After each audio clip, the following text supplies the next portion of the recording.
8월 17일 목요일 오늘을 여는 말씀 함께 나누겠습니다. 사도신경으로 신앙 고백 드리겠습니다. 나는 전능하신 아버지 하나님 천지의 창조주를 믿습니다. 나는 그의 유일하신 아들 우리 주 예수 그리스도를 믿습니다. 그는 성령으로 잉태되어 동정녀 마리아에게서 나시고 본디오 빌라도에게 고난을 받아 십자가에 못 박혀 죽으시고 장사된 지 사흘 만에 죽은 자 가운데서 다시 살아나셨으며 하늘에 오르시어 전능하신 아버지 하나님 우편에 앉아 계시다가 거기로부터 살아있는 자와 죽은 자를 심판하러 오십니다. 나는 성령을 믿으며 거룩한 공교회와 성도의 교제와 죄를 용서받는 것과 몸의 부활과 영생을 믿습니다. 아멘. 오늘 하나님께서 우리 가운데 주신 말씀은 로마서 7장 13절부터 25절까지의 말씀입니다. 로마서 7장 13절부터 25절까지의 말씀입니다. 우리 다 찾으셨으면 한 목소리로 우리 함께 읽도록 하겠습니다. 그런즉 선한 것이 내게 사망이 되었느냐? 그럴 수 없느니라. 오직 죄가 죄로 드러나기 위하여 선한 그것으로 말미암아 나를 죽게 만들었으니 이는 계명으로 말미암아 죄로 심히 죄되게 하려 함이라. 우리가 율법은 신령한 줄 알거니와 나는 육신에 속하여 죄 아래 팔렸도다. 내가 행하는 것을 내가 알지 못하노니 곧 내가 원하는 것은 행하지 아니하고 도리어 미워하는 것을 행함이라. 만일 내가 원하지 아니하는 그것을 행하면 내가 이로써 율법이 선한 것을 시인하노니 이제는 그것을 행하는 자가 내가 아니요 내 속에 거하는 죄니라. 내 속 곧 내 육신에 선한 것이 거하지 아니하는 줄을 아노니 원함은 내게 있으나 선을 행하는 것은 없노라.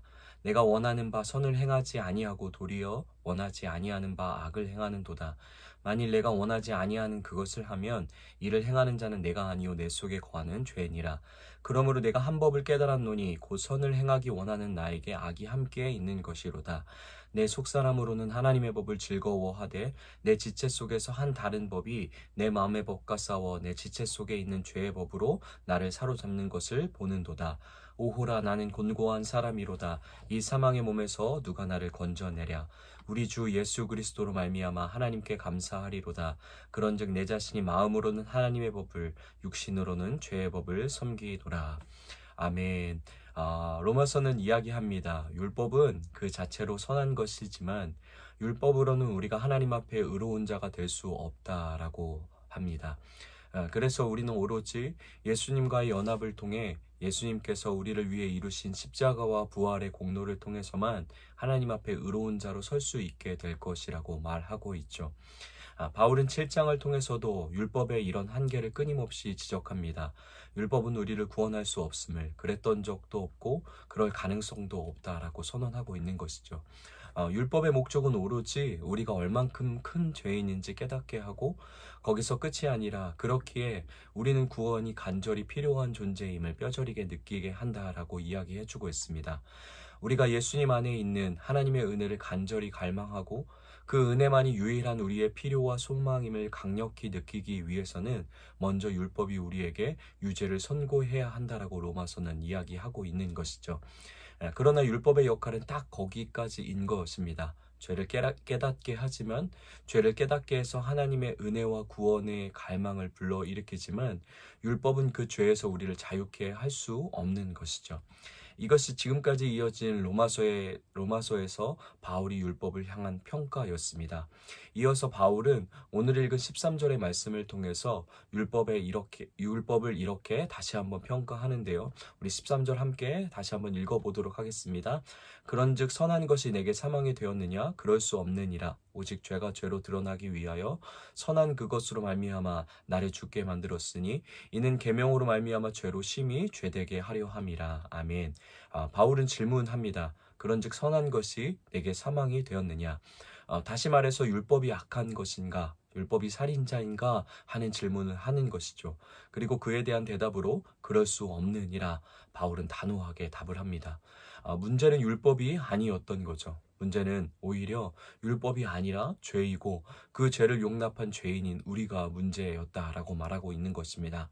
죄가 살인자인 것이고 죄가 문제였던 것이죠. 바울은 오늘 우리가 읽은 7장 14절부터 25절까지의 말씀을 통해서 이 죄에 대한 부분을 계속해서 다루는데 특별히 죄와 치열한 투쟁 관계 가운데 있는 자기 자신의 이야기를 이어가고 있습니다. 그런데 오늘 이 7장 후반부는 로마서의 통틀어 가장 바라보는 관점이 다양하고 무궁무진한 많은 이슈와 논쟁이 있는 말씀입니다. 무엇 때문이냐면 이 7장 14절부터 25절을 고백하고 있는 바울이 예수님을 알지 못하고 죄의 종노릇하며 살아가던 불신자였을 때의 바울의 고백인가? 아니면 구원받고 예수님과 연합함으로 의롭게 된 신자 상태에서의 바울의 고백인가? 이 두 관점을 놓고 본문을 여러 사람들이 제각기 바라보고 주장하고 있는 것이죠. 그러나 두 관점이 다른 것이지 틀린 것이 아님을 기억하면 좋겠습니다. 저는 오늘 바울의 7장 후반부의 이야기를 신자였을 때의 바울의 고백이다라고 여기며 생각하며 바라보길 원합니다. 정리하면 오늘 7장의 고백을 하고 있는 바울은 이미 하나님의 복음 안에서 구원을 받았고 은혜를 누리고 있고 또 대사도로서의 위대한 하나님의 사역을 감당하고 있는 바울인 것이죠. 그러나 그는 여전히 도전해오는 죄 그리고 그 사이에서의 투쟁과 치열한 싸움을 하며 살아가는 바울의 삶의 이야기와 고백으로 오늘 말씀을 바라보길 소망합니다. 바울은 지금까지 1장에서 6장까지를 걸쳐 하나님의 복음을 장황하게 설명했습니다. 하나님이 예수님 안에 이루신 신실한 역사들, 그리고 그로 인해 우리와 하나님 사이에 드디어 일어나게 된 관계 회복들을 이야기하였죠. 죄로 인해 사망을 선고받고 하나님의 진노의 심판을 받을 날만 기다리던 우리가 율법 외에 한 의인 예수 그리스도를 통해서 하나님의 사랑으로 하나님과 화평을 누릴 수 있는 자가 되었고 이제 우리는 은혜의 문에 들어가 하나님의 영광을 바라고 즐거워할 수 있는 인생으로 존재로 신분으로 회복된 산소망을 가진 자들이 되었다고 결정적으로 최종적으로 선언하였습니다. 이런 위대한 복음의 역사 밝고 희망적인 하나님의 복음을 논리적으로 장황하고 자세하게 설명하고 나서 왜 바울은 다시 7장 후반부에 어두운 이야기를 다시 한번 언급하며 강조하며 굉장히 진지하게 이야기를 이어가고 있는 것일까요? 바울이 이런 로마서의 순조와 구조를 통해서 우리에게 들려주고자 하는 깨닫길 원하는 이야기가 메시지가 있는 듯합니다. 그것은 우리는 우리 자신이 누구인지 우리가 어떤 존재인지 진짜 내가 누구인지 보기 위해서는 반드시 펼쳐진 복음의 빛 아래서 진짜 나를 발견할 수 있게 될 것을 말해주는 것이죠. 또한 은혜로 복음을 소유하게 된 사람들의 삶이라 할지라도 끊임없이 이 복음의 빛 아래서 나와 우리 그리고 세상을 비추며 바르게 보고 그 관점으로 삶을 살아가야 하는 자들임을 보여주고 싶었던 겁니다. 복음 아래에 있을 때 우리는 진짜 우리를 발견할 수 있게 됩니다. 내가 이룬 나의 삶의 업적과 결과물 그리고 지금 내가 놓여있는 내 상황으로 진짜인 나를 판단할 수 없는 것이죠. 그것이 진짜인 나를 정의 내릴 수 있는 기준이 될 수 없는 것입니다. 또한 모두 다 틀렸고 부질없다 말하는 것은 아니지만 오늘날 한 사람을 정의하는 MBTI나 MMPI 같은 걸로는 진짜인 나를 정의 내리는데 한계가 있음을 보여줍니다. 체계적인 과학적 데이터를 통해서도 자기 스스로의 깊은 성찰과 고민으로도 진짜 내가 누구인가에 대한 답을 내릴 수 없음을 오늘 로마서는 우리에게 단호하게 이야기해주고 있는 것이죠. 진짜인 나, 진짜인 우리, 진짜인 세상을 바르게 보고 깨닫고 이해하기 위해서는 바울은 로마서의 구조를 통해 보여주듯이 복음의 빛 아래에서 펼쳐진 복음 아래에서 비춰봐야 한다라고 우리에게 들려주고 있는 것이죠.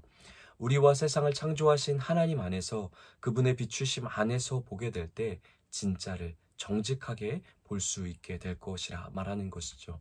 그리고 그 과정과 노력은 하나님의 복음을 얻고 예수님을 통한 구원을 누리게 된 우리의 삶 속에서도 끊임없이 일어나야 하는 과정임을 로마서 7장이 보여주고 있는 것입니다. 우리 평생이 이 과정을 멈추지 않게 되길 소망합니다. 복음의 빛 아래에서 나와 우리 세상을 비추며 세상의 관점과 풍조에 따라 정의 내리고 대하는 것이 아니라 복음이 말하는 대로 복음이 정의하는 대로 하나님이 평가하신 대로 바라보고 대하고 또 누가 뭐라 하든 그것이 우리의 정체성임을 확신하며 삶으로 증명하며 살아내는 우리가 되길 간절히 소망합니다. 그럼 바울이 이 복음의 빛 아래서 어떤 자신을 만나게 되었는지 구체적으로 함께 살펴봤으면 좋겠습니다. 우리 15절부터 20절까지 다시 한번 읽어보겠습니다. 내가 행하는 것을 내가 알지 못하노니 곧 내가 원하는 것을 행하지 아니하고 도리어 미워하는 것을 행함이라. 만일 내가 원하지 아니하는 그것을 행하면 내가 이로써 율법이 선한 것을 시인하노니 이제는 그것을 행하는 자가 내가 아니요 내 속에 거하는 죄니라. 내 속 곧 내 육신에 선한 것이 거하지 아니하는 줄을 아노니 원함은 내게 있으나 선을 행하는 것은 없노라. 내가 원하는 바 선을 행하지 아니하고 도리어 원하지 아니하는 바 악을 행하는도다. 만일 내가 원하지 아니하는 그것을 하면 이를 행하는 자는 내가 아니요 내 속에 거하는 죄니라. 아멘. 먼저 바울은 복음 안에서 하나님이 허락해 주신 율법을 따라 행하며 살아가려고 부단히 노력하고 소망하지만 말씀을 따라 살아내려고 열심히 노력하며 살아내지만 오히려 선을 행하지 못하고 악을 행하게 되는 자신의 삶과 자신의 내면을 발견하게 됩니다. 부단히 하나님의 말씀을 지키며 명령하신 사역을 열심히 감당하며 살아간다고 하지만 여전히 내 안에 어둠과 하나님이 원하지 않는 모습이 있음을 바울이 발견하게 된 것이죠. 위에서도 말한 것처럼 바울은 이미 하나님의 구원을 얻었고 그뿐 아니라 위대한 대사도로서의 사역을 감당하며 수많은 교회를 세우고 사람을 세우고 영광스러운 열매들을 삶 속에 가득 맺어가던 사람입니다. 그런데 바울은 그 현상과 결과물로 자기를 판단하거나 평가하지 않습니다. 바울은 오늘, 현재, 지금 내게 임하고 내리쬐는 하나님의 복음의 빛 아래서 하나님이 지금 나를 어떻게 바라보실까? 나는 어떤 존재인가를 끊임없이 살피고 하나님의 실선을 발견하려고 애쓰고 있는 것이죠. 그 빛 아래서 보니까 아름다운 사역의 열매들이 있지만 여전히 죄에 대한 치열함과 갈등, 고민, 그리고 때론 연약함과 어둠이 내 안에 있음을 발견하며 인정하며 고백하고 있는 바울을 보게 된 것이죠. 하나님의 복음은 이 은혜를 오늘 우리에게도 허락해 주길 원하십니다. 하나님이 주신 선한 율법과 같은 그 자체로 아름다운 것들이 오늘 우리에게도 있습니다. 기도가 될 수도 있고 말씀, 예배, 그리고 교회를 위한 섬김들, 사역과 헌신 등 선한 하나님의 은혜들이 있습니다. 우리는 그것을 이루며 또한 살아가고 또 그 가운데서 허락해 주시는 많은 열매들도 경험하며 살아가고 있습니다. 그런데 오늘 바울의 고백을 통해 우리가 기억해야 하는 건 그 열심과 노력 그리고 때론 사역의 결과물들이 하나님 앞에서의 우리의 의로움이 될 수 없고 그것이 진짜 바르게 서 있는 나라고 단정지을 증거가 될 수 없다라는 것이죠. 하나님은 멈추지 않고 끊임없이 내 진짜 깊은 심령을 마주하는 곳으로 내 중심을 바울과 같이 하나님 앞에 끊임없이 비춰보는 길로 우리를 인도해 가길 원하십니다. 이것은 불교에서 말하는 해탈이나 반야의 경지에 오른 것 같은 자기 안에 일어나는 어떤 깨달음의 경지가 아니라 그 진짜 나를 마주하기 위해서는 나를 창조하신 하나님과의 진정한 만남과 하나님 안으로 나아갈 때 가능한 것이죠. 그리스도와의 연합, 로마서가 1장에서 7장의 서두까지 그토록 강조하던 하나님과의 하나됨, 그리스도 안에서의 연합, 관계 안에서 허락되어지는 깨달음과 발견과 정직한 은혜인 것입니다. 이 은혜, 하나님과의 깊은 관계 안에서 바르게 나와 우리 그리고 세상을 보게 되는 은혜가 오늘을 살아가는 우리 에바다 공동체 성도님들의 삶 속에도 가득하길 예수님의 이름으로 축복합니다. 두 번째로 우리는 복음의 빛 아래서 여전히 주님 없으면 안 되는 한계의 존재임을 발견하게 됩니다. 우리 21절부터 23절 함께 읽어보겠습니다. 그러므로 내가 한 법을 깨달았노니 곧 선을 행하기 원하는 나에게 악이 함께 있는 것이로다.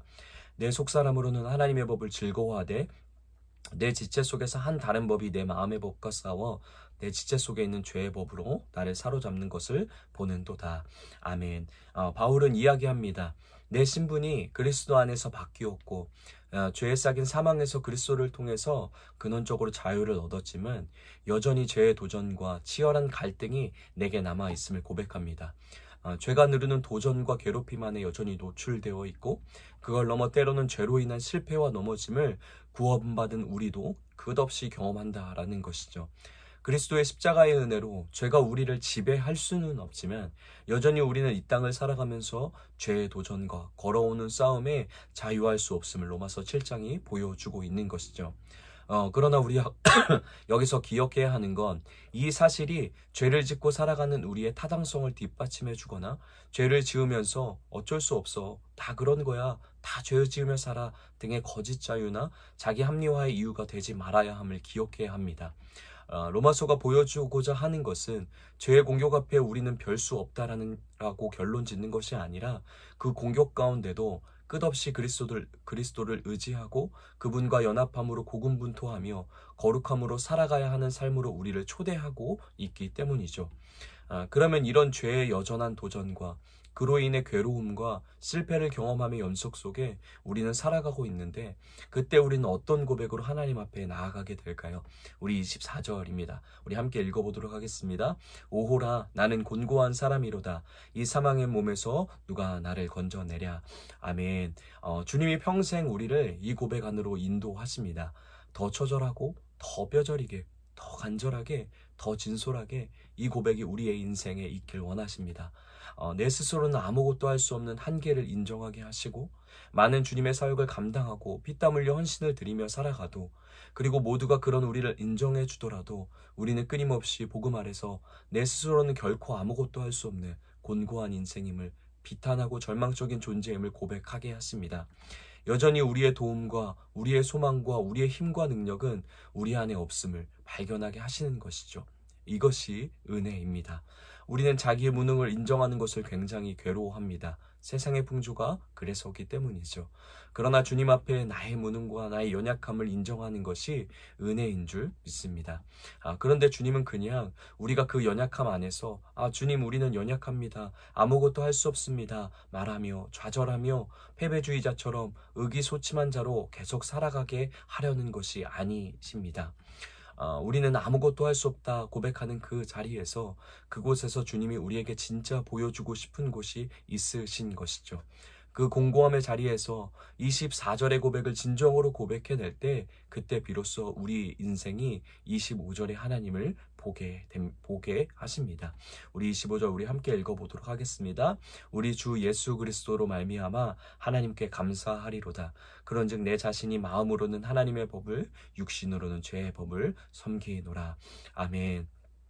우리 주 예수 그리스도, 우리의 주인이신, 우리의 구원자 되신, 온 땅의 만왕의 왕이 되신, 죄와 어둠에서 우리를 건지신 그 주가 우리 주님이심을, 그분이 우리와 함께 하심을 그 곤고한 자리에서 진정으로 맞이하게 하시는 것이죠. 시편의 고백처럼 나의 도움이 어디서 올꼬의 질문이 난무하는 삶, 그 간절하고 때론 비참하고 또 때론 하나님께 서운하고 또 때로는 절망적인 질문 앞에 놓여있는 그런 질문이 가득한 인생의 순간 가운데, 그 자리에서 천하를 지으신, 온 땅을 만드신 하나님만 우리의 유일한 도움이요 길이요 소망임을 보고 발견하고 맞이하게 하시는 것이죠. 예수님만 길임을, 예수님만 소망임을, 예수님만 나의 능력임을, 그래서 예수님만으로 충분한 인생임을, 그래서 감사함을 깨닫게 하시는 것입니다. 사랑하는 에바다 가족 여러분, 복음 앞에 나와 우리와 세상을 비추는 일에 게으르지 않길 소망합니다. 그 안에 주님, 저는 공고한 자입니다의 간절한 탄식이 우리 삶 속에 회복되어지길 소망합니다. 우리는 곤고하나 우리 하나님은 공고하지 않으십니다. 하나님은 아들을 통해 우리를 구원하셨고 온 세상을 영원히 생명으로 회복하셨으며 성령님의 날마다 나와 함께 하시며 새롭게 생명으로 인도해 가십니다. 그 공고함의 고백이 진정으로 터져 나오는 곳에서 우리는 진정으로 생명의 풍성한 배부름의 하나님을 만나 누리게 될 것입니다. 오늘도 복음의 빛 아래서 하나님의 아들의 복음이 열어주신 길을 따라 들어가 그곳에서 하나님과 하나됨을 누리며 우리는 약하나 그의 강함으로 함께 해주시는 하나님을 만날 수 있는 하루 되시길 예수님의 이름으로 축복합니다. 우리 말씀을 기억하며 이렇게 기도하겠습니다. 복음 안에 나와 우리 세상을 정직한 시선으로 바라볼 수 있는 하루 되게 하여 주시옵소서. 그리고 그 안에서 나는 주님 없이는 여전히 곤고한 자임을 깨달아 알고 힘써 주님을 붙드는 하루 되게 하여 주시옵소서라고 우리 함께 같이 기도하겠습니다. 가정을 위해서는 복음 안에 하나님이 우리 가정을 어떻게 바라보시는지 멈추지 않고 비춰보는 가정 되게 하여 주시옵소서라고 기도하겠습니다. 교회를 위해서는 복음이 열어주신 길을 따라 하나님과 연합하고 하나됨을 누리는 일이 날이 갈수록 풍성해지는 교회 되게 하여 주시옵소서라고 우리 교회를 위해 함께 기도하겠습니다. 나라를 위해서는 여러 가지 재난과 기근 그리고 사고를 통해 가족을 잃고 삶의 소중한 현장을 잃은 이들에게 천국의 위로와 새로운 산소망으로 찾아가 주시옵소서라고 우리 나라와 열방을 기억하며 우리 함께 같이 기도하겠습니다.